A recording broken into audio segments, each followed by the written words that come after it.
Howdy, gang. Your buddy Big Ed here on a snowy, icy Nashville day. Vincinius Resende, one of my YouTube followers, hey Vincinius, asked about doing a video on the songwriting process and pre-production. And curiously enough, I was thinking about doing a video on songwriting.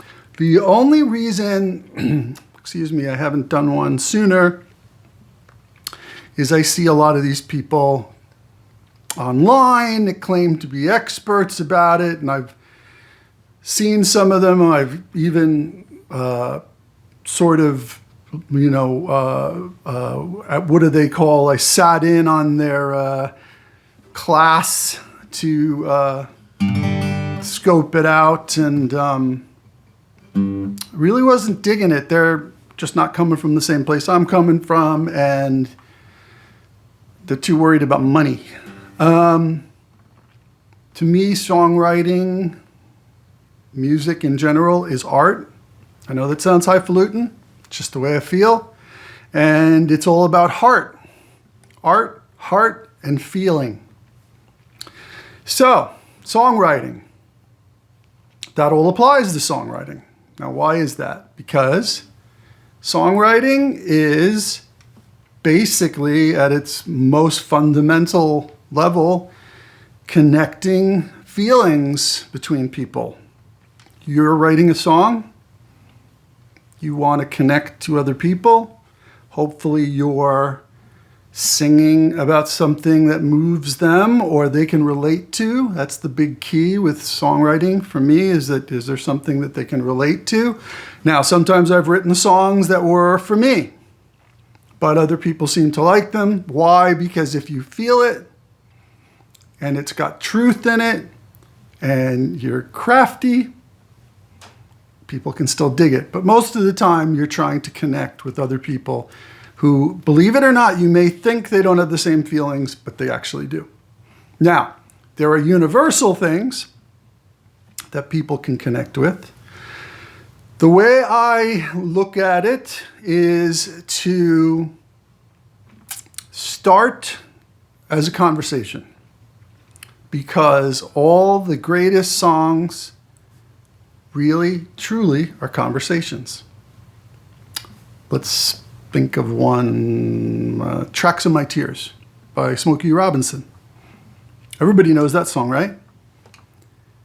People say I'm the life of the party because I tell a joke or two.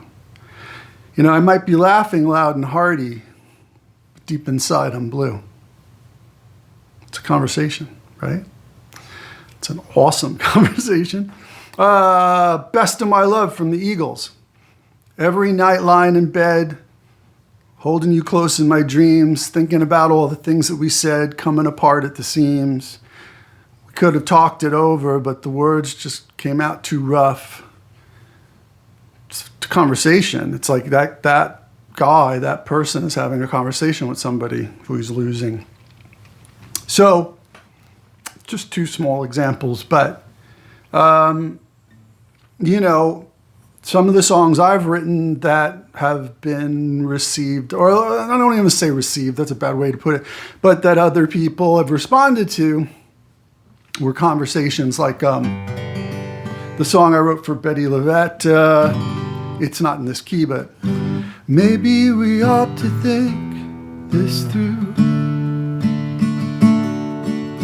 Maybe we ought to tell the truth. This is a point of no return, and I don't belong to you. But I guess we shouldn't talk about that now. Right? It's a conversation. So, start with a conversation. Whatever you want to say, you're not going to be writing a song unless you have something you feel like you want to get out, right? Try to think of the best way to turn that into a conversation between you and the other person that you're talking about, or, and this is where the craft comes in, many people. When I wrote that song, I was like, I don't know, who's gonna, but many people, including Betty. I pitched her 6 songs. That was the last one. I put it last because I thought it had no chance. So the ones that you think may not connect with people, if you do a good job, you talk in plain language, they probably can. So before we go any further, let's just go right in. I put another camera up here. Hey, camera. To try to pick up the guitar, maybe. My video skills aren't the greatest, but let's talk about songs, structure, getting into the nitty-gritty. And the best way for me to do this is to play you a song I just wrote. And what's funny about this song, and this is a lesson for all of us, and this is why I'm using this song. So I wrote this song. I generally don't write songs just purely on feeling alone. And what I mean by that is they need to have a point. They need to be going somewhere. They need to have some sort of resolution. They should be an arc, like a movie. A movie has 3 acts, right? You basically, songs have an introduction, what you're talking about. Get into the second verse is where you're developing the story. The bridge is, where it all comes to this crescendo, and then boom, at the end, you wrap it up. It's resolution, transcendence. All the great songs do that, right? So at the beginning, you have to talk about something right away so that people immediately relate to it. First verse. Second verse, twist it in a way that it's something that they haven't heard, giving them a new look into whatever you've set up in verse 1. This would be a twist, a new look, a new way of looking at it, a different angle. So make them go, right? And then the bridge is where, this transcendence happens, where it's like takes you over the hill, and then at the end there's resolution. All the great stories have that. All the great songs have that. So you introduce something that's universal, you give them a twist, a slightly different angle, you take them somewhere, you take them on a journey, you give them some transcendence at the bridge, and then you resolve it at the end, and everybody's happily ever after. But not this song. So, this song, I don't know where it came from. I don't know why I wrote it. I don't know. But it came out. And what I started to say, I just generally don't write about feelings because that's, I don't know, that seems sort of easy to do. Maybe it's not for everybody. But I can do it probably in my sleep at this point. But those songs tend to float a little too much. You can't do it all the time. You can have a few of them, especially if you really get the imagery right. So this one is called Well, I Can't. And a very famous friend of mine, someone who has multiple Grammys, an Oscar, even a Tony. He doesn't have an Emmy yet, so he's not an EGOT, but he's awesome. And I sent it to him, and he was just like, dude, that's the bleakest song ever. You can't do that, right? And I'm like, what do you mean? It didn't make sense to me. He's like, no, that's just like dark, desperate stuff right up my alley. Not that he's wrong. What he suggested is what I said, right? You have to have something more relatable. The character and the story has to have some redeeming quality that people can be drawn into, and there must be some transcendence and resolution, or else it's just mopey white guy complaining about things. And he has a point. However, I rewrote the song. I did a happy version. It sucked. I mean, it didn't suck. Maybe somebody else would record it, but it's not Big Ed. And every one of my friends, every single one of my musician friends agreed. So this is the original version. It's called Well, I Can't. Can you take another day like this? Longing for the taste of one last kiss. Do you see what others seem to miss? Well, I can't. Well, I can't. Can you choose to want a better life where you never need to have to make things right? Do you conceive a future that is bright? Well, I can't. Well, I can't. I can dream of anything I want to. It won't lead me anywhere at all. I can see it all laid out before me, but somehow I just couldn't make that call. Do you see the sunset where you are?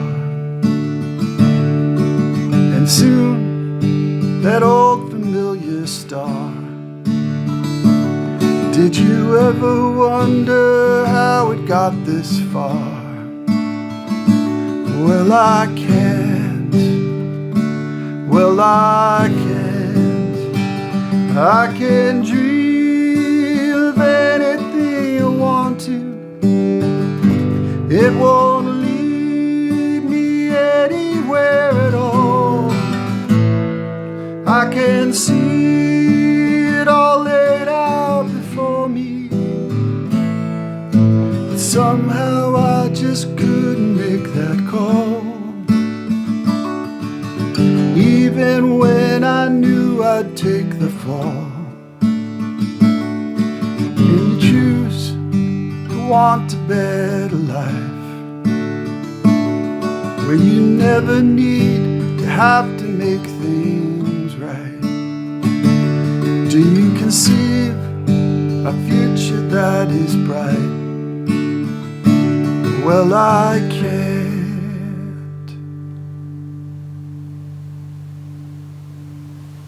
All right. Sorry for the downer.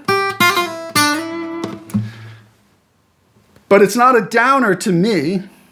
I'm writing about a character. I'm writing about a character study, a character who feels there's no redemption in his life. He feels that he can't even, there's something keeping him from making the choice of redeeming himself, of doing the right thing.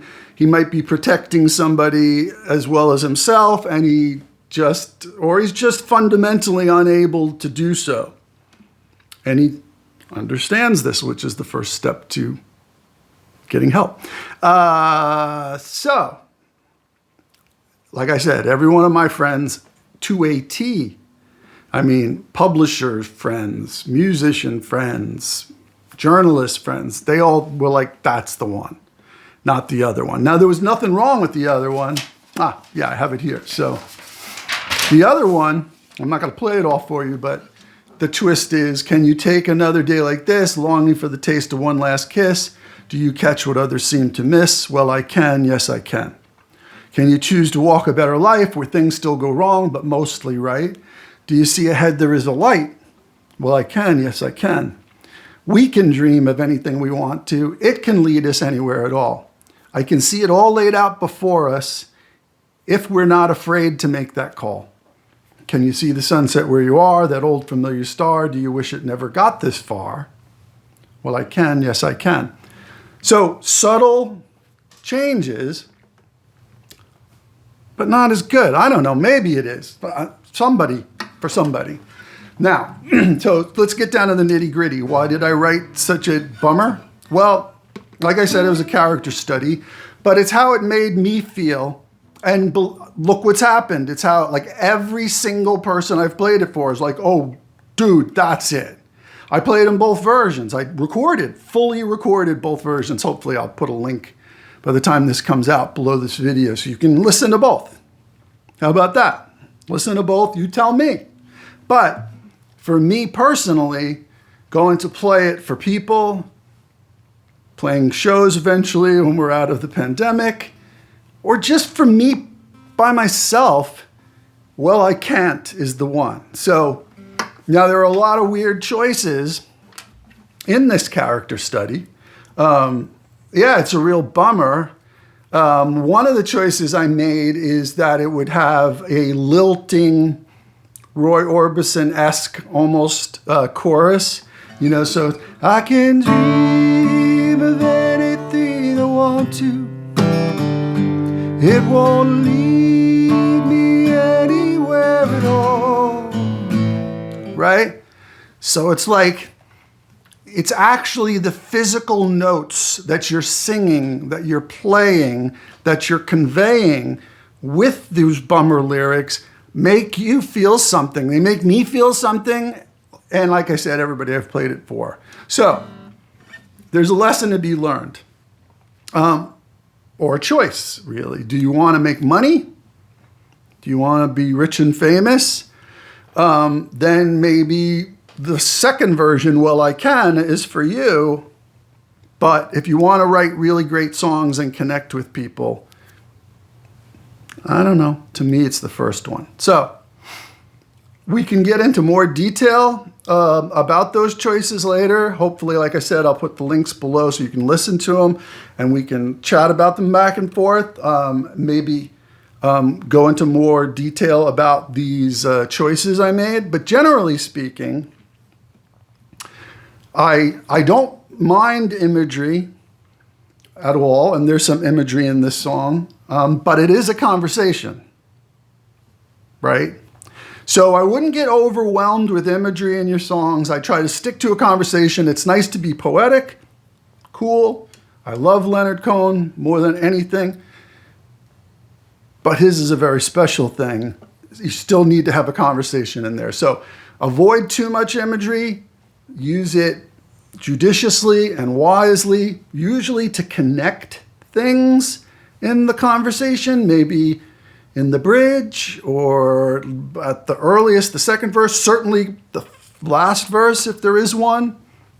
I don't know what they're doing anymore. Now they're telling me there's no bridges anymore in songs and they're all 2 minutes because people have short attention spans. I don't believe that because I think 100 years from now, people are going to be listening to Tracks of My Tears and not the crap that I'm hearing. So try to be a classic songwriter, try to be Paul Simon, try to be, Leonard Cohen, Richard Thompson, these songs, Smokey Robinson, Holland Dozier Holland, the Beatles.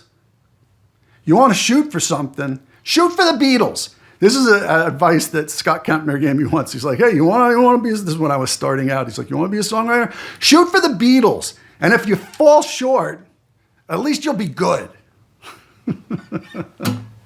So there you go. Now, production. Now this is where it gets interesting. Pre-production. So that was the song. Okay. And we're going to keep this short. I could go into more detail, but we want to keep this short. And Vincinius asked about songwriting and pre-production. So that verse had just 2 chords, G, D, back to G. I did that on purpose.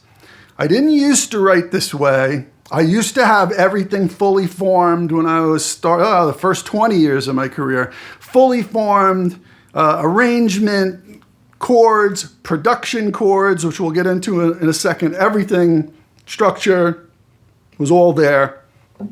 And it's not that I don't think that's valuable. It's great.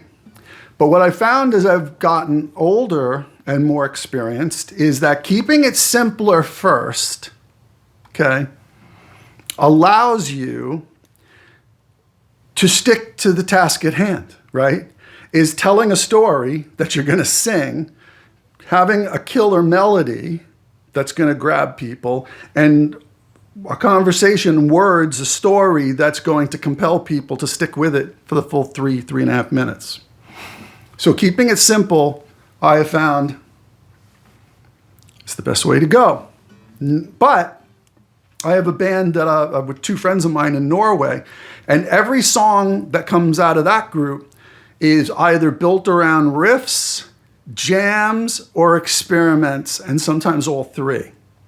And sometimes the words come first, sometimes they come later, but they're all kind of like, we're all throwing stuff at each other, and that's how that works. And that's cool too.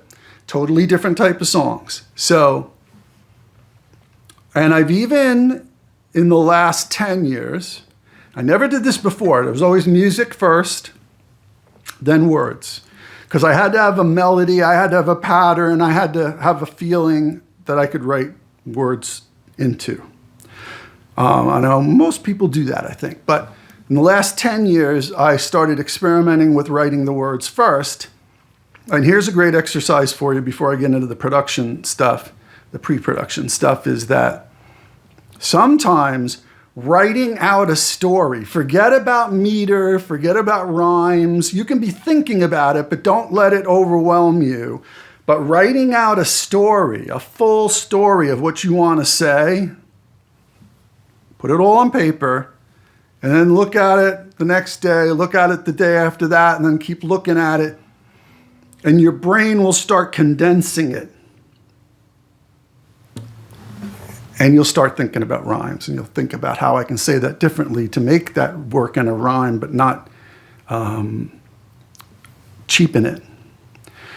And sometimes by writing a full story first of what you want to say, hones you in better on whether it's worth taking further, but also making a better story. So that's another tip. So now you've heard that song. The verse is two chords, right? Did that on purpose, kept it simple. But in the recorded version you're going to hear, it's going to go, can you take one another day like this? And that's the 5 with an F sharp over the top. So can you take another day like this? Longing for the taste of one last. So now that's a D minor over with an F over top. So instead of basically 1, can you take another day like this? 2, 3, 4. So 1, 2, 3, 4, 2, 2. Right? Now it's can you take another day like this? Longing for the taste of one last kiss. Right? So you've taken one chord that resolves to the 5 before coming back to the 1, the G, holding on the G and then going to the D and back to the G. So it's mainly the whole melody is on the G, and the last turn of the phrase is on the D, the 5 chord. You're now going, can you take another day like this? We're introducing movement. Longing for the taste of one last kiss. So one chord becomes 4, and we've got a descending thing. G, D, F sharp minor, D minor, with an F on the top, right? To C with an E over it.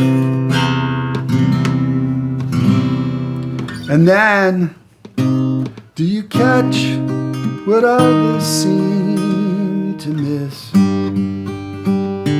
Well, I can't. Well, I can't. So, 2 chords become 1, 2, 3, 4, 5, 6, 7, 8. So Vincentius was asking about pre-production. So instead of, can you take another day like this? We've got, can you take another day like this? Longing for the taste of one last kiss. Right? And then C minor with a D sharp in the bass.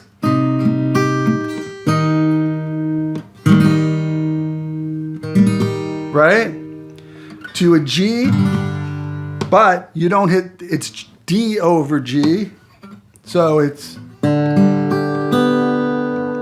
and then A with a C sharp in the bass. And then a G with a C with a G in the bass. So I'll do the whole thing now since I'm sloppily trying to read it and tell it to you. So, can you take another day like this? Longing for the taste of one last kiss. Can you choose what others seem to miss? Well, I can. Well, I can. And you'll see how the A and the C with G over it lead back into the one, right? So let me try to, first of all, let me get the right lyric in front of me. I got the happy lyric in front of me, and it's not making me happy. All right. So can you take another day like this? Longing for the taste of one last kiss. Do you see what others seem to miss? Well, I can. Well, I can. You dig? So, to answer Vincentius's question, I keep it simple. Up front, I don't want anything to clutter the process, to get in the way, slow me down, or make me think too much. It's not a thinking process, it's a feeling process, right? Then, when I get to the production stage, we start thinking about this, and in this particular example, because we're in lockdown, I sent it to my buddy Freddie Holm in Norway, who's a genius. He's off the charts. And, you know, he'll say, yeah, okay, we should production chords. That's where these are called production chords. Now, they're kind of alternate chords. They're kind of passing chords. A lot of people call them. But in some respects, we've changed the chords altogether, and they still fit the melody. So we refer to them in Nashville as production chords, right? And then the chorus is, well, I can dream of anything I want to. That's still the same. I can dream, that's changed, anything at all. Right? So instead of going to the D the second time, we go to B minor. Anything at all. I can see it all laid out before me, but somehow I just couldn't make that call. So, you know, they're all related. All the chords are related. We just added some movement. We've added some voicings. We've added production chords just to make it a little more interesting. Otherwise, you know, everybody's just John Prine, and not that there's anything wrong with John Prine. He was freaking awesome, but he did it better than anybody. And, you know, getting up and playing simple stuff is not so simple. It's not. So getting ready for production, I keep it simple, get the damn song done, get a beautiful melody, get the structure right, or at least the feel. I do worry about tempo. I do think about tempo. I do a lot with tempos. This one happened to be 65 BPM, and everyone agreed it turned out perfect. Freddie nailed everything on it. Put some strings on it. He plays every stringed instrument. Perfect. So you can see how keeping it simple, worrying about the details, worrying about production chords and voicings, and adding some more movement, some more harmonies. I do that after I make sure that I've got the song solid and it's killer. And I sent the song in its basic form with just me and the guitar, like I played it for you earlier.